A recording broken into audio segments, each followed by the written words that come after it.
High বন্ধুরা, আজকে আমি আলু দিয়ে মাছ দিয়ে ঝোল বানাবো।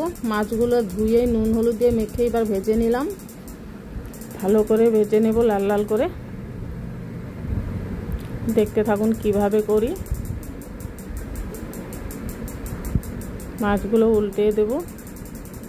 মাছ ভাজা হয়ে গেছে, নামিয়ে নিলাম। সব কয়টা মাছ ভেজে নিয়েছি। কড়াইতে ফোড়ন দেব, জিরে তেজপাতা, কয়টা পেঁয়াজ কুচি দিয়ে দিলাম। এবার মশলা করে নিলাম, লঙ্কা গুঁড়ো হলুদ নুন দিয়ে। এবার মশলাটা দিয়ে দেব, ভালো করে ভেজে নেব। এবার আলু কয়টা দিয়ে দিলাম। এবার ঝোল দিয়ে দিলাম পরিমাণ মতো। ঝোল হয়ে গেছে, এবার মাছগুলো দিয়ে দিলাম। এবার কয়টা আলু নিয়ে নেব, আলু কয়টা ভেঙে দেব যাতে ঝোলটা ঘন হয়। দিয়ে দিলাম, ঝোল রেডি। এখন নামিয়ে নিলাম। দেখুন দেখতে কি দারুণ হয়েছে, বানিয়ে খেয়ে দেখবেন, দারুণ হয়।